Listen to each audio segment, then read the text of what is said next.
have started the chapter of civics, urban livelihood. We studied about so many people, those who are doing work for their earnings. हमने vendors के बारे में learn किया, हमने hawkers के बारे में पढ़ा. Then we are going to study about the business persons. ठीक है.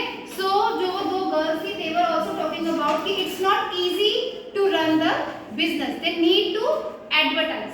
उनको एडवर्टाइज करने की भी जरूरत है ना. सो वो पैम्फलेट्स हैं न्यूज़पेपर में या फिर मैगजीन्स में, कई बार टेलीविजन में भी टाइम टू टाइम एडवर्टीजमेंट्स आती हैं. So there is need to do the advertisement part also. Start reading better. Page number 81, last paragraph. Blue box के नीचे. Yes sir. Like Harpreet and Mamna, there are many people who can own shops in various markets of the city. These shops may be small or large. They sell different things. Most business persons manage their own shops or business. They are not employed by anyone, but they do employ a number of other workers as supervisors and helpers. These are permanent shops that are given a license to do business by the municipal corporation. The municipal corporation also decides on which day of the week the market has to remain closed. For example, the shops in the above market are closed on Wednesdays. This market also has small offices and shops that provide services such as banks, courier services and others. So they are just talking about the business persons. They need to advertise for their shops और showrooms के लिए advertise करना पड़ता है उनको. Then they are having permanent shops. अभी तक जो हमने hawkers या फिर vendors के बारे में पढ़ा था, उनकी जो shops थी वो क्या थी? Temporary structures.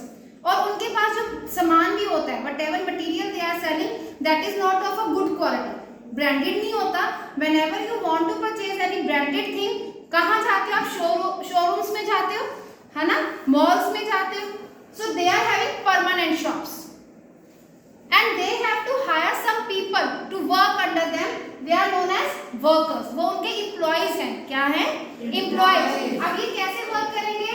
या तो वो उनके हेल्पर्स हैं, है ना, मैनेजर्स हैं, सुपरवाइजर्स हैं.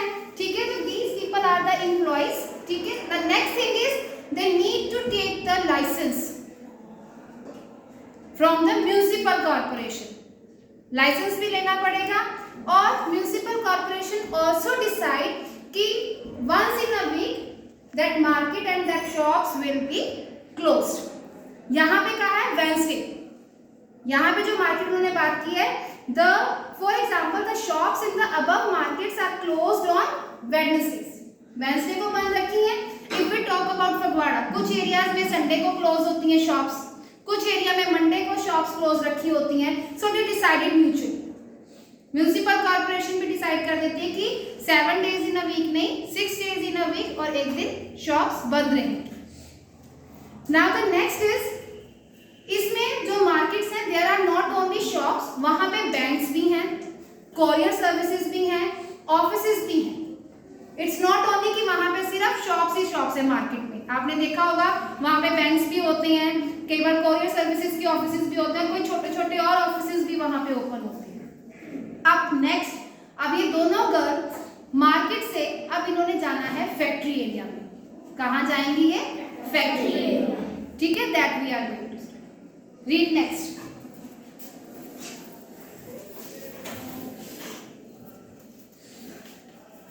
I wanted to have a zari was done. Zari. It's zari. Zari is the embroidery that is done with the golden thread. Zari work. Zari was done on the one of my dresses, which I needed for a special occasion. My cousin said that she knew Nirmala, who works in a garment factory. Nirmala's neighbors do zari work and embroidery.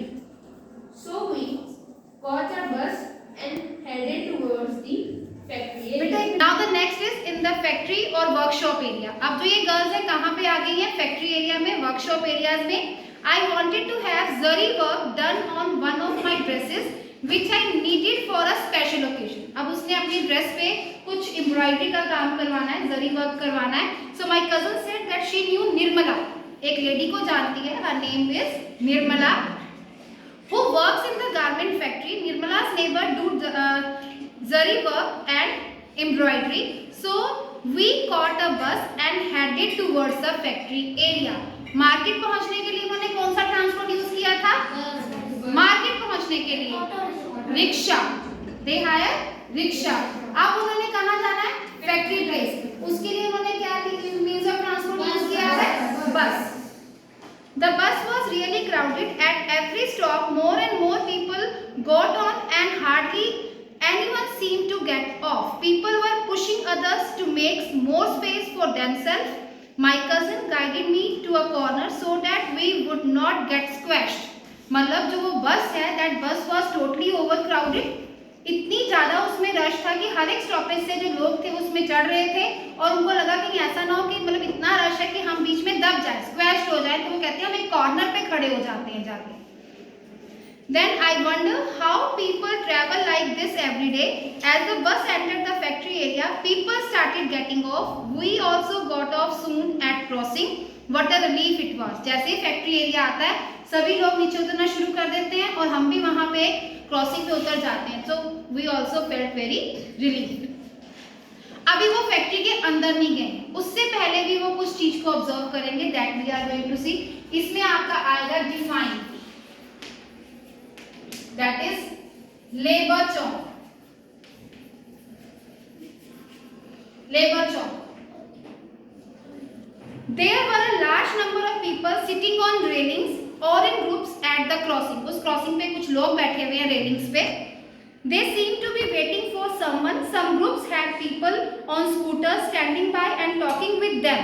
My cousin explained that this place was called Labor Chowk. मतलब वहाँ पे कुछ group of people बैठे हुए हैं railings पे। They see कि कोई हमारे पास कुछ लोग आएंगे, उनको हमारी सर्विसेज रिक्वायर्ड होंगी, तो हम उनको काम में हेल्प कर देंगे। अगर आप यहाँ पे फगवाड़ा पे जाओ, जो कुलथम वाली शॉप्स है, वहाँ पे भी बाहर लोग बैठे होते हैं, साइकिल्स वगैरह उन्होंने ली होती है, उनके साथ उनके टूल्स भी होते हैं। So if someone needs their services, तो वहाँ से उनको अपने घर ले जाके, चाहे वो प्लम्बिंग का काम है, वाइट वॉशिंग है, या मैसन को किसी को हेल्पर की जरूरत है, कुछ गुड्स को लोड करवाना है, अनलोड करवाना है, तो वहाँ से वो लेबर्स को हायर कर लेते हैं। These were daily wage laborers. Daily wage मतलब every day they are earning. जैसे हम यहाँ पे टीचर हैं, we are getting a fix salary, every month हमें सैलरी मिलती है। आपके भी पेरेंट्स जो ऑफिस में जाते होंगे, every month they are getting a regular salary. But जो ये लेबरर्स हैं, they are daily wage labourers, हर रोज के ये पैसे कमाते हैं। एक पर्टिकुलर अमाउंट होता है, वेज अमाउंट होता है कि अगर हम एक दिन की सर्विसेज प्रोवाइड करेंगे तो हमें कितने चार्जेस होंगे, 200 rupees per day, 300 rupees per day, 150 rupees per day, कितने उनके लेबर चार्जेस हैं। Then who work as helpers to masons, they dig at the construction sites. अब ये क्या क्या काम करते हैं? Because these are labor class, इनका काम क्या होगा? Dig at the construction sites, lift loads और unload trucks. ट्रक्स को लोड करना, अनलोड करना। कई बार देखते हो सैक्स होते हैं ना, बोरियां वगैरह उतारते हैं वहां से भरे हुए सामान की, तो उनको लोड करना, अनलोड करना। Dig pipelines, telephone cables and also build roads. अब कोई ऑफिसर्स जाके ये सब कुछ काम करेंगे नहीं, है ना, तो कौन कर रहा है ये सारा काम? Labour class. कई बार उनको एक दिन का काम मिलता है, sometimes they get 6 months job, sometimes they get 2 weeks job. अगर किसी ने व्हाइट वॉश करवाने तो 2 weeks लग जाते हैं। So they are daily wage earners. There are thousands of such casual workers in the city. Casual workers means their job is not permanent. Now look at the picture over here. वहाँ पे भी आपको labour चौक के बारे में है। At labor chowk, daily wage workers wait with their tools for people to come and take them for work. Labor chowk क्या है? It is a place जहाँ पे जो डेली वेज वर्कर्स हैं वो अपने टूल्स के साथ आते हैं, वेट करते हैं कि कुछ लोग आएंगे और उनको काम देंगे। नाउ अब क्या है? अभी तो वो बस से उतरे थे, उन्होंने लेबर चौक देखा। Now they entered the factory. Now I am going to write side by side points over here. अब आपने लास्ट में बता देना है कि दीज आर सिमिलर और different, and by this we are also covering one of the question. area to find it full of small workshops. There seemed to be endless rows of them. In some section we saw people working in a small room on swing machine where cloth was being stitched. One person operated one swing machine. Clothes that had been stitched were stacked on one side of the room. Workshops हैं, वहाँ पे रोज बनी हुई, जैसे आपके class में ये रोज बनी हुई है, तो हर एक के पास एक स्विंग मशीन है, they are swing the clothes, और जो क्लोथ्स रेडी होते जा रहे हैं वो एक साइड पे रूम है, वहाँ पे उसको रखते जा रहे हैं. We located Nirmala in the stitching unit. She was happy to meet my cousin and promised to get zari work done on my dress. Nirmala उनको मिल जाती है तो वो कहती है कि मैं आपकी ड्रेस पे जरी वर्क करवा दूँ. अब हम बात करेंगे कि Nirmala is working in a factory, तो वहाँ पे वो कैसे काम कर रही है, मतलब कैसी कंडीशंस है, कैसे उसको सैलरी मिल रही है, तो वो हम बात करेंगे यहाँ पे. Nirmala works as a tailor in an export garment unit. Can anybody tell me export garment unit का मतलब? यस बेटा. मैम जो अपने गुड्स को बाहर में भेजते हैं, फॉरेन कंट्रीज में भेजते हैं. अगर हमारे यहाँ जेसीटी मिला तो इसका भी जो मैक्सिमम क्लोथ है वो बाहर ही एक्सपोर्ट होता है. तो जो निर्मला है वो जिस फैक्ट्री में काम करती है एज अ टेलर, वो क्या है? Export garment factory. The factory where she works make summer clothes. वहां पे क्या बन रहे हैं? समर क्लोथ्स बन रहे हैं. कौन से कंट्रीज के लिए? For the people in foreign countries like USA, UK, Germany and Netherland. Workers like Nirmala have to work very long hours. अब यहाँ पे वो फैक्ट्री में काम कर रही है, so here she has to work for long hours, मतलब लॉन्ग वर्किंग आवर्स. वैसे वर्किंग आवर्स 8 आवर्स के होते हैं, ठीक है. लॉन्ग वर्किंग आवर्स मतलब कई कंपनीज ऐसे होती है कि अगर आप 8 आवर्स से ज्यादा काम करते हो तो उनको ओवर टाइम दिया जाता है, ठीक है. In the months from December to April. कब तक का काम है? दिसंबर से लेके अप्रैल तक. मतलब निर्मला को कब तक काम मिलेगा? दिसंबर से लेके अप्रैल तक. A normal working day begins at 9 AM and finishes only by 10 PM.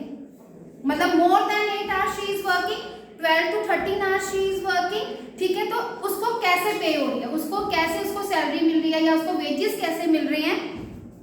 She works for 6 days a week. Week में कितने डेज काम कर रही है? 6.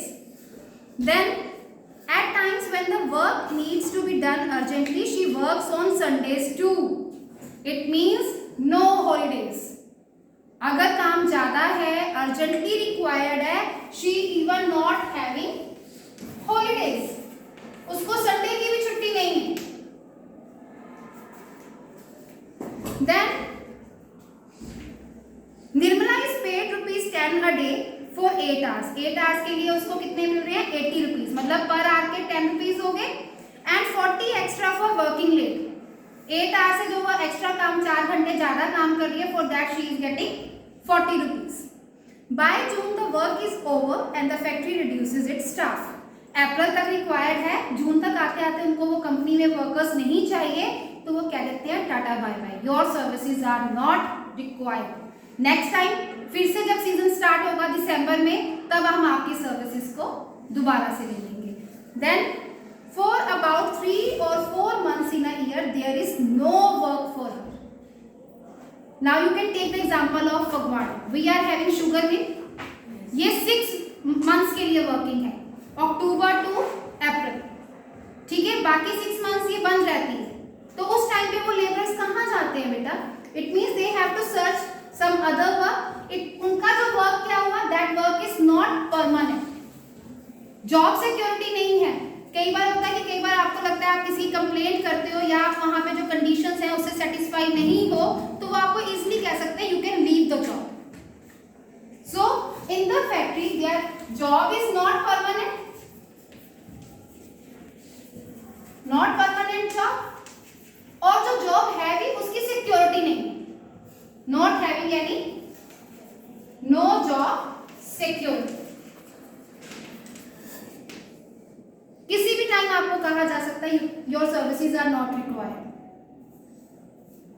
Most workers like Nirmala are employed on what is known as casual basis. मतलब जो factory में काम कर रहे हैं their work is casual job. मतलब जब तक एम्प्लॉयर को उनकी जरूरत है तब तक वो काम करेंगे, after that their services are not required. अब मीनिंग अंडरलाइन कर लीजिए, that is they are required to come as and when the employer needs them. जब एम्प्लॉयर को जरूरत है तब वो उनके लिए अपनी सर्विसेज देंगे। They are employed when the employer gets large order. कब उनको रखा जाएगा काम पे?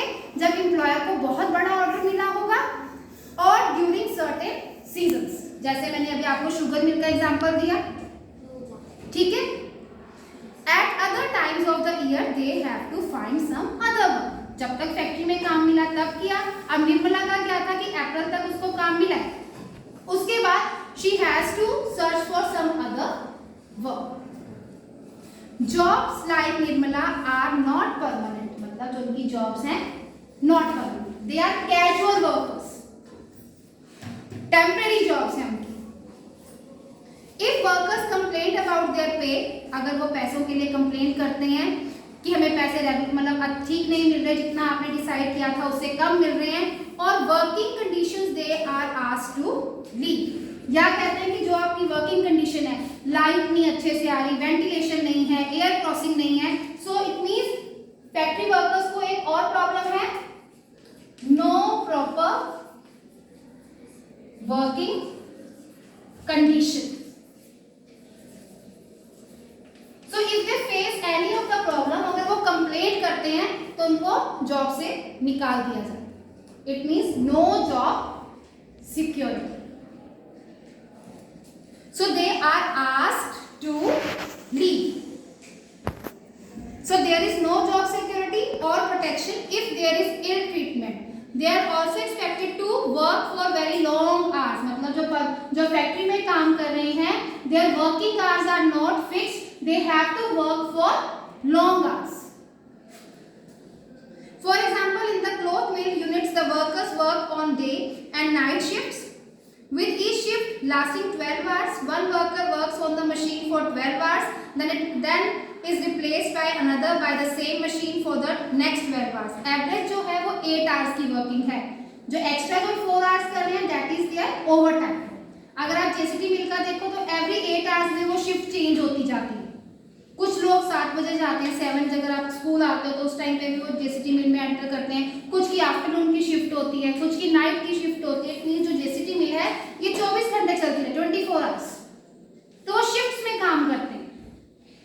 और अगर वो 8 आवर्स से ज्यादा काम कर रहे हैं, that is their overtime. So this is about the factory and casual jobs. इससे पहले हम पढ़ेंगे कॉल सेंटर्स के बारे में। You can see the image, page number 83, call centre. Call centre now in trend. Big cities में call centres, ये offices का बहुत ट्रेंड है। तो ये हैं क्या? तो अभी हमने एक डिफाइन किया था, लेबर चौक, दूसरा आ जाएगा आपका call centre. Note side by side बेटा, डेफिनेशन आपने करनी है कॉल सेंटर की। अब कॉल सेंटर क्या है? सिंपल लैंग्वेज में call centres are the offices और ऑर्गेनाइजेशन, या तो ऐसे ऑफिसेज हैं या ऑर्गेनाइजेशन है एम्प्लॉइंग मैनी पीपल, जिन्होंने बहुत सारे लोगों को वर्क दिया हुआ है, हु टेक कस्टमर्स ऑर्डर्स, जो कस्टमर्स के ऑर्डर्स लेते हैं एंड आंसर देयर क्वेश्चंस। कई बार आप कोई चीज खरीदते हो तो वहां पे अगर कोई प्रॉब्लम आती है तो आपको कहते हैं कस्टमर केयर पे फोन कर लो, है ना। कई बार हम टेलीविजन में प्रोग्राम देख के वहां पे भी ऑर्डर्स देते हैं, चीजों के ऑर्डर्स करते हैं ना, टेलीफोन ऑर्डर्स देते हैं। तो उसके लिए उन्होंने क्या किया होता है, बड़े से रूम में बहुत सारे लोगों को अपॉइंट किया होता है, एम्प्लॉय किया होता है। So they are taking your orders and also answers your questions.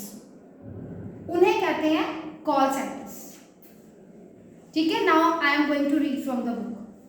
Working in call centre is a new form of employment in big cities. Big cities में ये ट्रेंड हो गया कॉल सेंटर्स का। A call center is a centralized office that deals with the problems and questions. किसकी problems and questions? That of customers and consumers.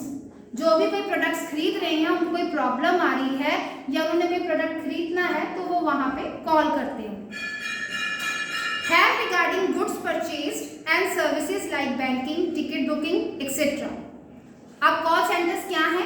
Call centers are generally set up as a large room. बहुत बड़े बड़े rooms होते हैं वहां पे, ठीक है, with work stations that include a computer, जहां पे कॉल सेंटर्स होंगे। कौन कौन से वहां पे चीजें रिक्वायर्ड है? एक रूम, बड़ा सा रूम, साथ में computer, telephone set, supervisor station, क्योंकि उनको भी तो, उनके ऊपर भी तो कोई सीनियर होना चाहिए। उन्होंने एम्प्लॉइज रख लिए तो there should be someone who is keeping check on them कि वो अपने काम अच्छे से प्रॉपरली कर भी रहे हैं कि नहीं। अगर उनको कस्टमर्स की कॉल्स आ रही हैं तो उनको अटेंड कर रहे हैं, उनके सॉल्यूशंस फाइंड आउट कर रहे हैं कि नहीं। Then India has become a major centre not only for the Indian companies, मतलब यहाँ पे इंडियन कंपनीज के कॉल सेंटर्स ही नहीं है, we are having call centres of foreign countries also, foreign companies also, but also of the foreign companies. They set up call centers here as they can people who can speak English and will work for lower wages. किसी ने call centre में काम करना है, computer की knowledge और communication, English speaking उनको आनी चाहिए और लोअर वेजेस पे, बहुत ही कम पैसों में, मतलब 10,000 8,000 इतने में आराम से उनको वहाँ पे लोग मिल जाते हैं फॉर डूइंग द वर्क। और ये कॉल सेंटर्स भी शिफ्ट्स में काम करते हैं, क्योंकि जो फॉरेन कंट्रीज हैं, जब हमारे यहाँ पे रात होती है तो उनके वहाँ पे दिन होता है, so they also work in shifts, ठीक है। तो this is the second definition you have to do till here if anyone is having any doubt. अभी वो कहाँ पे थी दोनों गर्ल्स? फैक्ट्री में, वहां पे फैक्ट्री की वर्किंग हुई। अब वो कहाँ पे जाएंगी? In the office area. My aunt Sudha works as a marketing manager. She had asked us to reach her office before 5:30 p.m. We thought we had get late, so we took an auto rickshaw that managed to get us, and there was it just in time. Her office was in an area surrounded by tall buildings. There were hundreds of people coming out. Some headed for the car park, while others went towards the rows of buses. Street से उन्होंने rickshaw ली, कहाँ पहुंचे? Market में। Market से उन्होंने बस ली, कहाँ पहुंचे वो? फैक्ट्री में। फैक्ट्री से अब कहाँ गया? ऑफिस। ऑफिस कैसे गई है वो? ऑटो, मतलब मीन्स ऑफ ट्रांसपोर्ट। अगर विलेज हो, विलेज का एरिया तो इतना होता ही नहीं है ना, तो क्योंकि अर्बन एरिया है, बहुत वास्ट एरिया हो जाता है, तो different means of transport they are using, तो ये भी चीज आ गई यहाँ पे। My aunt is a marketing manager. अब जो उसकी आंट है वो क्या है? Marketing manager in a company which manufactures the biscuits, मतलब जो बिस्किट्स है वो एक फैक्ट्री में मैन्युफैक्चर्स हो रहे हैं, पर उन्होंने अपना एक ऑफिस बनाया हुआ है, वहां जो उनकी आंट सुधा है वो क्या है? Marketing manager. मार्केटिंग मैनेजर का क्या काम होता है कि उनके अंडर कुछ लोग होते हैं, सेल्स पर्सन होते हैं, उनको टारगेट्स दिए जाते हैं कि आप इन पर्टिकुलर एरियाज में जाओ, वहां पे आप ऑर्डर लेकर आओ, ठीक है, और फिर जब वहां पे ऑर्डर आप दे दोगे तो उनसे आपने पैसे भी लेके आए, because you are giving them कि आपने उनका ऑर्डर पूरा किया है, आपने उनको बिस्किट्स ला के दिए, तो in return you are also getting the money. My aunt is a marketing manager in a company which manufactures biscuits. The factory where the biscuits are made is outside the city. Factory कहाँ है? Outside the city.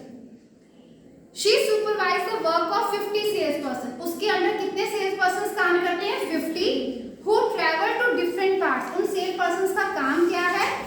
To the different parts of city they get orders. Shops पे जाके, mall से जाके वो orders लेके आते हैं कि कहाँ पे रिक्वायरमेंट है, from the shopkeepers and collect payments. पहले वो ऑर्डर लेके आए, फैक्ट्री से सारा का सारा सामान उन डिफरेंट शॉपकीपर्स को पहुंचाया, and last they collect the payments from them. She has divided the city into 6 regions. Regions मतलब 6 areas में। मान लो अगर हमारे यहाँ फैक्ट्री फगवाड़ा में है तो मैं क्या करूँगी? एक एरिया हो गया मॉडल टाउन का, एक न्यू मॉडल टाउन का, एक अर्बन स्टेट का, एक सतनामपुरे का, मतलब मैंने डिफरेंट एरियाज डिवाइड कर दिए, तो उसने भी सिटी को 6 एरियाज में डिवाइड कर दिया। Then once a week she meets the salespersons of each region. She checks her their progress report and discuss the problem they face. She has to plan the sales in the entire city and often has to work late and travel to different places. अब जो ये cell person है उनसे पूछना कि आप और नए ऑर्डर लाए हो, न्यू ऑर्डर्स मिले आपको कोई प्रॉब्लम तो नहीं आ रही, फिर वो वंस इन अ वीक उनसे मीटिंग भी करती थी, ठीक है। अब हम आते हैं कि अगर उसका ऑफिस में वर्क है तो वो किस तरह का है। पहले हमने फैक्ट्री का किया, now we are going to learn about office. She gets a regular salary. अब यहाँ पे उसकी जो सैलरी है that is regular. Regular salary है every month and is a permanent worker. अब यहाँ पे क्या है? Not permanent job. बट जो आंट सुधा है उसकी जॉब क्या है? परमानेंट. सो परमानेंट जॉब है यहाँ पे उसकी टेम्परेरी कैजुअल जॉब है. She can expect her job to continue for a long period of time. Being a permanent worker, she also gets other benefits such as the following. It means उसको ये है कि there is job security. उसको जल्दी अपनी job से निकाला नहीं जाएगा. वो अपनी सर्विसेज काफी लंबे टाइम तक दे सकती है. So here she is also having the job security. But the workers who are working in the factory, they are not having job security. अब सैलरी के साथ साथ उसे कुछ बेनिफिट्स भी हैं. यहाँ पे कोई बेनिफिट्स थे नहीं, तो उसको यहाँ पे कुछ बेनिफिट्स भी मिलते हैं. So which benefits are those? Number 1, saving for old age. Salary के अलावा सैलरी के साथ कुछ उसका पोर्शन उसका डिडक्ट हो जाता है, जैसे पीएफ वगैरह में कट हो जाता है. तो जब वो रिटायर होएगी at the old age, she will get that money. उसके ऊपर उसको इंटरेस्ट भी मिल जाएगा और कुछ पार्ट जो है उसकी सेविंग का उसको एज अ पेंशन भी मिलेगा. होता है ना, ओल्ड एज पेंशन होती है ना, जो गवर्नमेंट ऑफिशियल्स होते हैं या जिनकी जो कंपनीज रजिस्टर्ड होती है तो वो अपने एम्प्लॉयज को ये बेनिफिट्स देते हैं. A part of her salary is kept in a fund with the government. She will earn interest on these savings. When she retires from this job, she will get this money and she can live on it. जब वो retire हो जाएगी उसको वो money मिल जाएगी with interest. Second, holidays. She gets off on Sunday. Sundays का off है and national holidays also. She also gets some days as annual leave. Casual leaves भी ले सकती है कि अगर उसको कोई जरूरी काम है, अर्जेंट वर्क है, तो 8 to 10 days होते हैं पूरे साल में कि वो छुट्टियां ले सकते हैं. Next is medical facilities for her family. हर company pledges the medical expenses up to a certain amount for her and her family members. अब मेडिकल फैसिलिटीज, कई लोग होते हैं क्योंकि ईएसआई कार्ड्स बने होते हैं या कंपनी कहती है कि अगर आप मतलब एक अमाउंट सेट कर देती है, अगर इतना का आपका थोड़ा एक्सपेंस हुआ मेडिसिन पे तो हम बियर कर देंगे, हम आपको वापस कर देंगे. ठीक है, हमारे एरिया में ईएसआई डिस्पेंसरी है, हॉस्पिटल्स हैं, जो एम्प्लॉयज होते हैं they can get the health facilities from there.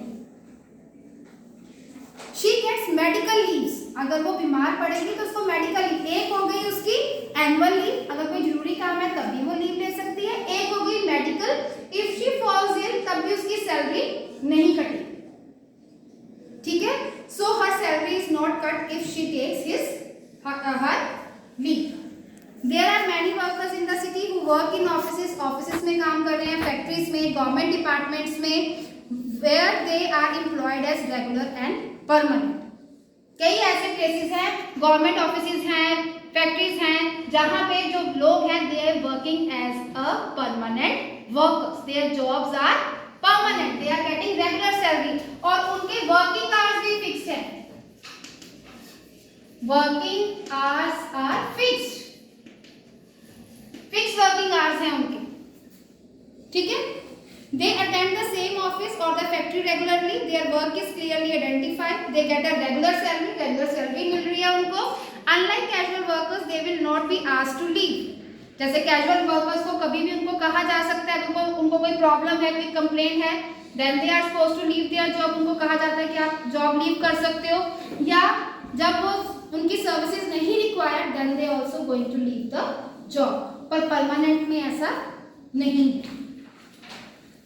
So if the factory does not have much work, at the end of the day we got into my aunt's car exhausted. थके हुए हम अपने car से अपने घर वापस आ गए हैं.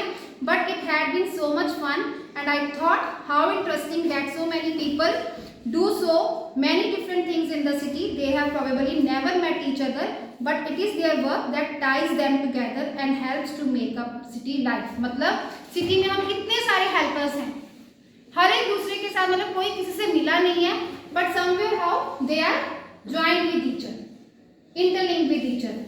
सो फ्रॉम दिस आप जो टेबल 2 है आपकी बुक का आप घर से करोगे, that you have to complete.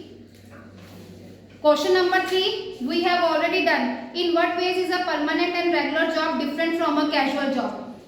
Casual job, permanent job. Separate question can come. ये सारे के सारे casual jobs के drawbacks हैं, demerits हैं, सारे demerits हैं, उनके negative points हैं, and these are the benefits. These are the benefits. What are the drawbacks of casual jobs? These you can write. What are the benefits of permanent jobs? That you can write. और अगर difference between की form में है तो you can write in a difference between form.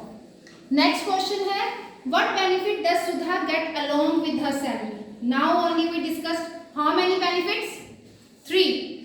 Savings for old age, holidays, medical facilities for her family. One extra question that we have done earlier, how do hawkers manage their work? With this your chapter is complete. Any problem you can ask.